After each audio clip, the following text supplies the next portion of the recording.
I'm 680 News senior business editor Mike Eppel. They were using words like unprecedented, record-breaking, most ever, all sorts of superlatives to talk about the energy trade today, where we saw the price for oil at one point overnight jump by as much as 19%, the biggest one-day increase on record, settled higher by about 11.5%. This market was shaken to the core following this drone attack on Saudi Arabia and two big production facilities there that could take out 5.7 million barrels of oil per day in the global energy system.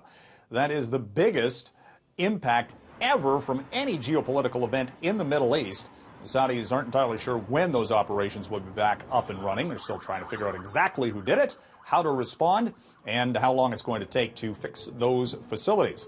The supply-demand balance right now is currently on the oversupplied part of the ledger. Nevertheless, it could swing back dramatically, and that was what we saw the market reacting to today. On Bay Street, the energy stocks were supercharged in reaction.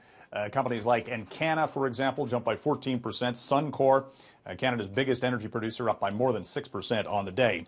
Purdue Pharma, the maker of OxyContin, has filed for Chapter 11 bankruptcy protection, trying to get out from under the weight of billions of dollars in class action lawsuits filed now pretty much in every U.S. state. The company being sued for misleading advertising related to the risks for using that pain medication. Purdue Pharma is owned by the Sackler family. They're worth an estimated $13 billion. The talk is the tentative settlement would see a payment of about $3 billion over a 7-year time frame.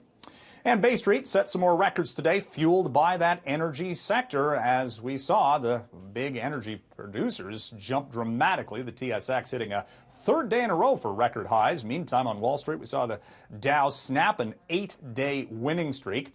And lots of focus this week on what the U.S. Central Bank will do with interest rates. That decision on interest rate policy will come on Wednesday.